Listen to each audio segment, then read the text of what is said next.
Money makes the world go round. It's the very foundation of our economic system, and with things like student loans and car payments, millennials are looking for ways to have their money and to spend it too. When and how do we start planning for the future? This is what I wish you knew about financial freedom.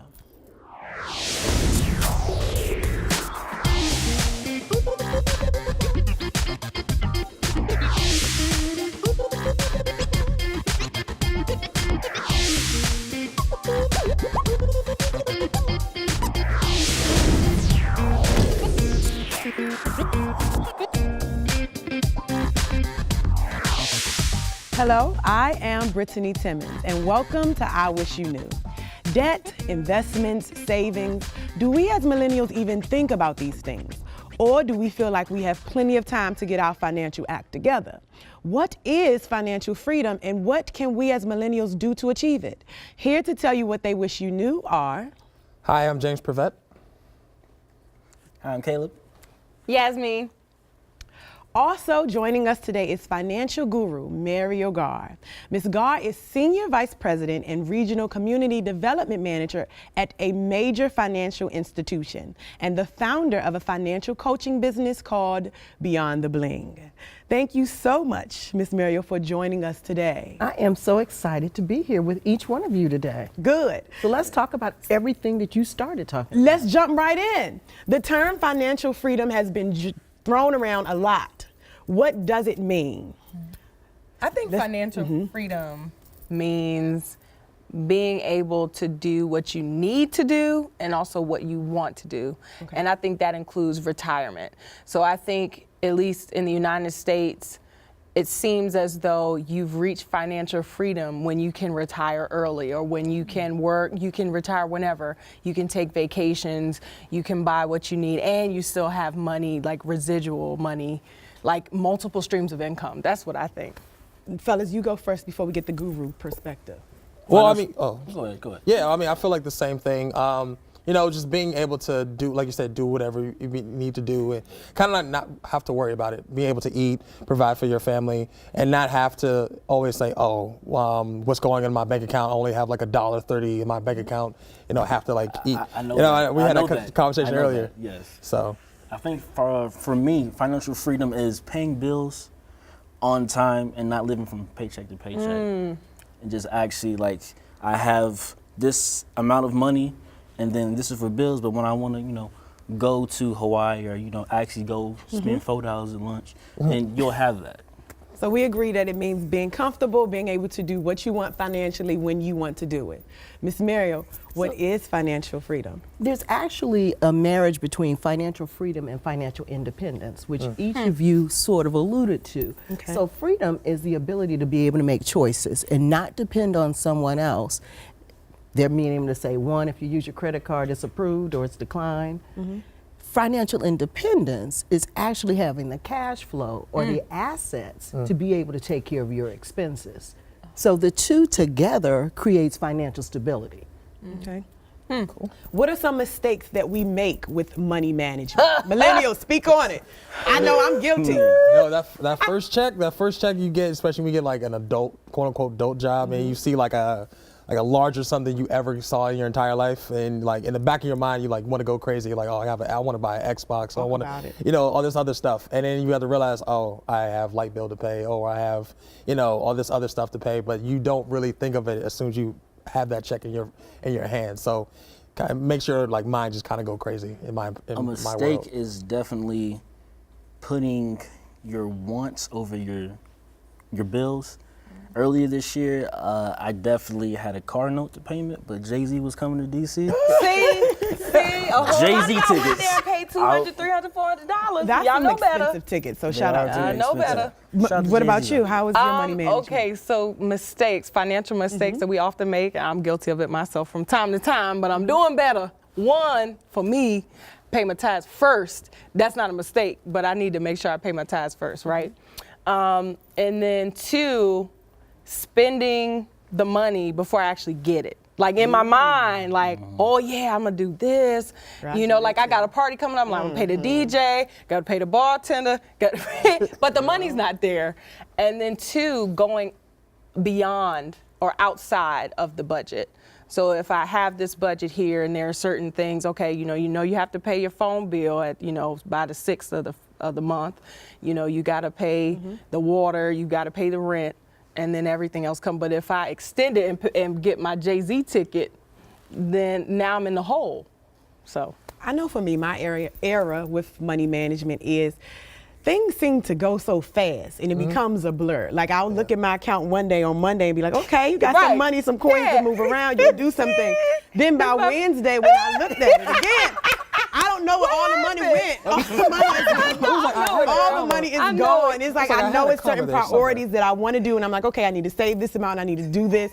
But then things come up. So for me, it's like I don't think I take real accountability, and I don't write things down, and I just let it all sit in one place, and I let it all be visible to me instead of maybe moving it into a whole nother account. So let me ask each one of you, do you think about what your real goals are when you talk about your money management and when you think about your money management? Do you think about what your short-term goals are? So if I were to ask each one of you quickly, what is a short-term goal that you have for yourself in the next 60 days? What would your answer be? What's yours? Oh, see, I thought you was going to say, wait, no, wait a minute. Okay, two more questions.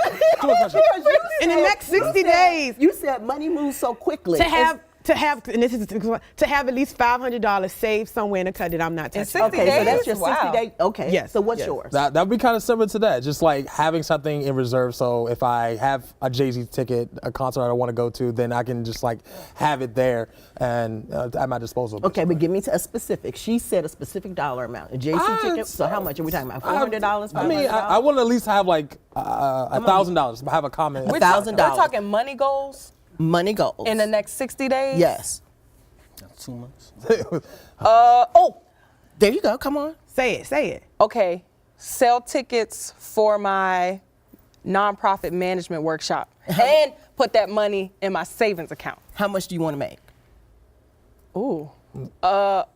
Let's say The first $500. Okay, give me a number. For me, 600 to 800 in savings. Okay, so now notice how you all had to think about that before you gave the answer. But when the question was asked about your money management skills, you quickly knew how much and how quickly you could spend it. That's so true. But you had to think about You're right. what really is the goal and the priority. So you have to think about what's important to you. Now, I noticed when you answered the question, you said the first thing off of the top is that you pay your tithe. So my next question is, do you pay yourself? Because after paying your tithes, you talked about paying all your bills. Right. You said no, I don't pay myself. I need to do better. Miss Mary, so wait a minute, because she's educating us and we need all of this. We've got to take a break, but stay with us. We're getting our financial house in order. Please finish. Help me. Help me.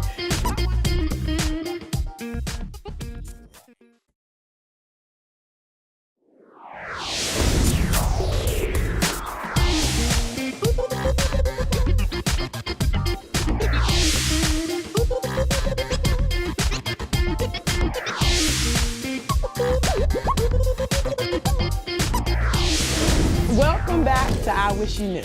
So Miss Mary, you was telling Yasmin about her tithes and how we need to think better. Please continue. Well, actually, what I said was when you asked her the question, the first thing that she said that she paid was her tithes right off the top. Oh, I need to more. Well, no, you said the first thing you do is pay your tithes. That's what I heard you say. Well, and then I you started went, to. Okay, now she's dressing it up. And then she went to her bills. But then I asked her, do you pay yourself? And she said no. And so notice how long it took when I said, okay, what's a goal that you want to reach in a short period of time? Each one of you had a pregnant pause. You had to think about it. Then you wanted to negotiate. But when it came to making expenses, you guys were right on that. But if your goal is important to you, then you're going to put your money where whatever is important to you is. So if it's important to you to be indebted to somebody and always pay bills, because you said either off camera or on camera, one of your goals is you wanted to go to New York, but then you said your goals was saving, then you needed to spend because you needed to buy some clothes, and then you needed to take care of some other stuff, but you wanted to go to New York. Right. So the first priority should be, how am I going to invest in me? not how I'm going to invest in someone else.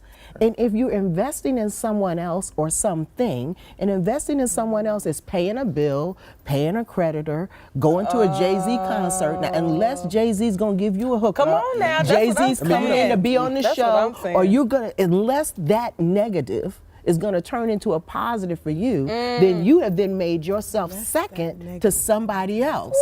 And in financial freedom, because we talked about financial freedom, financial independence, and financial stability, it all starts on the premise is, who am I? Not who are they, but who am I? So the decisions and choices that I make are the decisions and choices that are going to take me to what my goals are, my short-term goals, maybe 3 months, maybe 6 months, my long-term goals, 1 year, 3 year, 5 year. And then how does that align with my money behavior? You want to go to New York, you're going to need a place to live.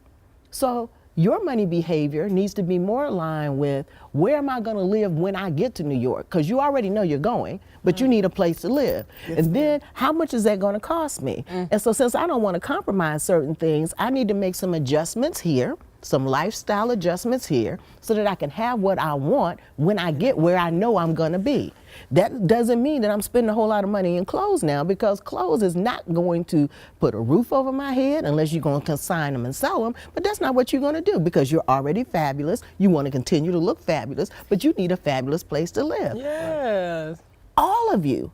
So don't get caught up in the spin, spin, spin, unless that spin, spin, spin is a negative that's going to come to a positive for you. We need to hashtag that for this show. Put it on Okay, so t-shirts. she's Put it on kind of t-shirts. on the topic of where I wanted to go. Millennials, how do we balance passion and paycheck? Before we just got educated, because I have a new perspective now that she's told me some things, but how do we normally think that we balance our dreams and what we want to do with the reality of how we get paid or how we're not getting paid? I guess for me, like, since I'm all into politics and everything, my first couple jobs were more contracting jobs. So, you know, having to pay my taxes afterwards. And like, I feel like that was an adjustment for me to like, kind of think of that way, even though it technically is my passion, you know, doing campaigns on that nature. And just be able to plan for that, you know, making my X amount of dollars per month, and then realizing, oh, I have to save some for the end of the, you know, Uncle Sam at the end of the year. You know, but at the same time, if I'm working, I'm doing what I love, I don't mind kind of adjusting my lifestyle, like Ms. Miro said, just kind of adjusting and making sure I'm able to do what I want to do at the end of the day. So were you working or were you an entrepreneur? Well, technically, I was working for the campaign I was working on. They paid you as a contractor for the campaign. So as a contractor, you weren't a W-9 employee. You were paying your own taxes. Yes. So then you were actually an entrepreneur. Right. Educate. It's a difference between somebody else paying the taxes, the withholdings, and you having to pay your own. So the reason why I asked that, so how are you tracking all of your expenses so that you can then actually itemize those expenses, take the appropriate deductions, and increase your income because you were paying less in taxes? Well, I wish I had an answer for you. I unfortunately, I don't. Like, And so that was a loaded question. And the reason why it was a loaded question is because often we allow money to stay on the table because, again, we're not thinking about ourselves first. Right. And we've got to always think about ourselves first in order for us to have financial freedom, because those that are in the business of money only want us to have so much freedom, because their opportunity is to make money. That was good, right? Everybody. I felt that in my soul. Wait a minute. Taking notes. Those in the business of money are in the business of money. So in the business of money, the goal in any business is to what? To do what? Take your money. To make money. Make money, yeah. So if you're in the business of money, the goal of those in the business of money is to make money. Right. We can't make it if you don't spend it. We can't make it if you don't have credit. Because if you have credit, then you are in fact paying interest, which means you're making more money for me. Y'all are getting way too quiet. No, because I need you to give Mine is just blown. I need you to give me something back. So whenever we're engaged in anything that's generating revenue, we've got to think about where the win is. So I heard you say that, you were into politics and you were doing this. And so my mind immediately went to, okay, he was a contractor. How did he flip that? And he was like, he was so busy doing this, he was doing this. Was he making sure he was keeping count of all the money he was spending out and taking all of the eligible deductions that he actually qualified for? Because you also said, somebody said something about the money we're making and the money that we're not making, which means we've got more month than we got money. Right.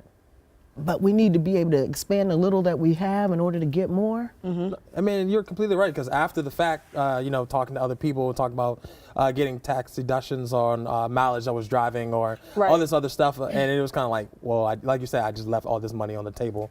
And, it's something that I've learned on and hopefully be able to prove on later on, but you're like 100% right. Yeah. And my problem, the thing was, okay, so I also model. Okay. And so you get to write off clothes but and makeup. see, I did not know that. I didn't know that till not too long ago when I had mentors to tell me that I can write those off or as deductibles, as you said. So when I go get my hair done, I pay for that. Nails, makeup, and you said the driving, the to and from the transportation, maybe the hotel, all of that. So now that makes a difference. But So look, can you hold that thought? Hold that thought. Hold that thought. We'll continue in a bit. Stay tuned for more on financial freedom. You can continue. oh yeah, no, that's good. I mean, it's just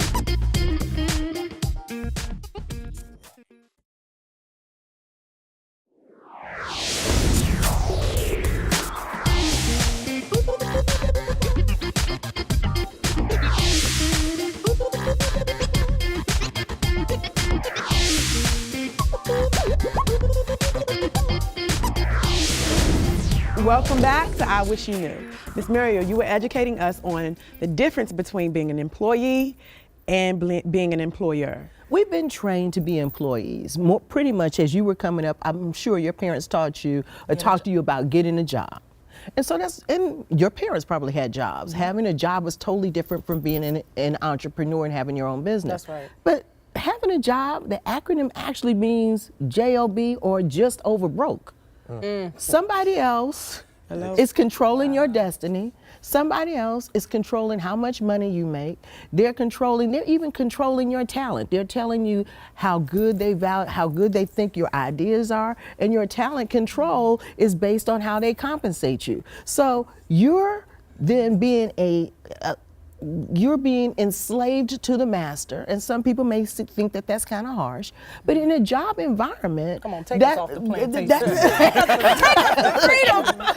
Financial freedom. In the job environment, that's where we are. Now, that's not taking away from having a job. Hey, let's not get this twisted. Miss Muriel has a job, a JOB, and she works her job faithfully. She doesn't work 40 hours, she gives them 60, 70, or 80 hours. But I also realize that creates an opportunity for me to actually live my passion. So I don't just think the job is the end all be all. I understand how it comes into play. I understand the revenue that's coming in, and then how I need to manage that revenue to get to where I want to be. So at the same time, if I'm doing something in an entrepreneurial world, get it together, in an entrepreneurial space, running a business or owning a business, I'm taking some of the tidbits from the JOB, because the primary focus of the JOB is to continue staying in business and to continue generating revenue. Right. So I'm taking some of their money management habits, their money management skills. I'm incorporating them in how I run my own business, because at the end of the day, I need to be profitable. I'm making sure that I analyze and read their profitability statement and see how they're making decisions. I'm looking at how they determine what their revenue stream is going to be. I'm looking at how much money they spend in salaries and expenses. And I'm saying, okay, because, some people need a textbook, some people need to go to MIT, and some people say, okay, this job is not going to just be a job for me to work, but it's also going to be a place for me to learn how to run a business and incorporate some of those skills on my own. And so each one of you have that same opportunity. And in fact, those of us that are older need you to be excellent in your space with your talent, how you manage your talent, creating businesses, not going to work for a job, and then in the position of ownership. Because if you don't do it, then the ability for us to survive and thrive will be adversely impacted. So the intellectual capital that you have actually is what we need in order to succeed. So I talked about ownership. Now, you're going to New York. I'm keep going there because New York is a high rent district. Yes. So you shouldn't be thinking about what you're going to rent. You need to be figuring out how you're going to buy a brownstone. Hello? A house. Whoa. Or Come a on, wonderful, homeowner. or a wonderful, no, not a homeowner. No? I did not say a homeowner. I Really? said buy a brownstone, a wonderful But what is unit. that? What is a brownstone? A brownstone could be a multifamily, a 1 to 4 unit building where you're living in one unit and you're rent. out the other 3. So then you're not a homeowner, you're a landlord. Oh, a right. landlord is a entrepreneur who owns what? Real estate, which is what? Yes. A business. Right. Yes. So this is about, so while you working, the other 3 units, they're working too, but they're working to pay your rent for your unit and for the building. So yes. I'm sorry. I didn't mean to interrupt. I know you're on a roll right now. So my question would be more of like, since millennials are more mobile than any previous generation, so what do you kind of suggest for millennials as they getting jobs and being able to be flexible with their capital? From which standpoint? Like that's being a- able to own versus renting, I guess. Well, renting is not an ownership space. Ownership doesn't mean that you have to be locked into one particular place. Ownership means that you have the means to actually leverage whatever that piece of capital is. In this instance, it would be real property to create either wealth or additional income. So you don't have to live in it to own it. And so you can use it to generate additional revenue and then also to stabilize what it is, whatever it is as it pertains to your financial portfolio and to finance your dreams. Right. Yeah. Your parents or our parents purchased a home, and it was a single family home, and that was the home that you probably were raised in, or your grandparents have been in the same home for 70 years. And that was it. That one property is what they purchased. Hopefully by the time you all are 40, you have purchased 3 pieces of property. You've purchased a smaller piece of property that you could afford, that you can easily get into. You sold it in 3 or 5 years because you were able to leverage the equity was in it and then to buy up. And then the next time you sell, you've got moved into what's your ideal property. But ideally, hopefully what you're gonna be is landlords, not homeowners. So, Ms. Murray, let me ask you this. Give us 3 points, 3 things that you would tell millennials to pay attention to as we continue to move forward and grow in the financial world. Sure. The first thing I would say is that use time to your advantage. There's this thing called compounding, particularly compounding interest. So if you save today and don't spend it, then it's going to compound, accumulate, and grow. You don't have till tomorrow. Start saving today. Best thing you can ever do. 2, use credit as your friend. Making sure that you understand that you can get credit anywhere. It's how much you pay for it. You want to get credit on sale just like you want to get that fabulous dress on sale, like you want them Jay-Z tickets on sale, like you want to get, whatever you're going to do in the politics space. You can't get that on sale. But your credit score creates an opportunity for you to get money at the lowest cost. So make sure you're never paying anybody more than what they're worth. And that comes to paying more than what you need to pay for money. But even more importantly, always remember what your goals are for yourself. Don't let someone else determine your goals by putting things in front of you saying that these are the things that you need to spend money on. You see it all the time. Don't you want to have a vacation, or don't you want this great car? Don't you want to go see Jay-Z? All of those things, because those are the ways that those in the business of money create the sense of urgency for you to have wants, not focusing on the goals you set for yourself. As always, this has been a great discussion. Ms. Mariel, thank you so much for being with Thank you us so and much. educating us. So much now. I have gained so much, and I know my fellow panelists have gained a lot. Thank you all for watching. We will see you next time on I Wish You Knew. My mouth is still just like, huh? So good. I just want to know, were you backstage? Okay, so you didn't. So were you going So was it Jay-Z?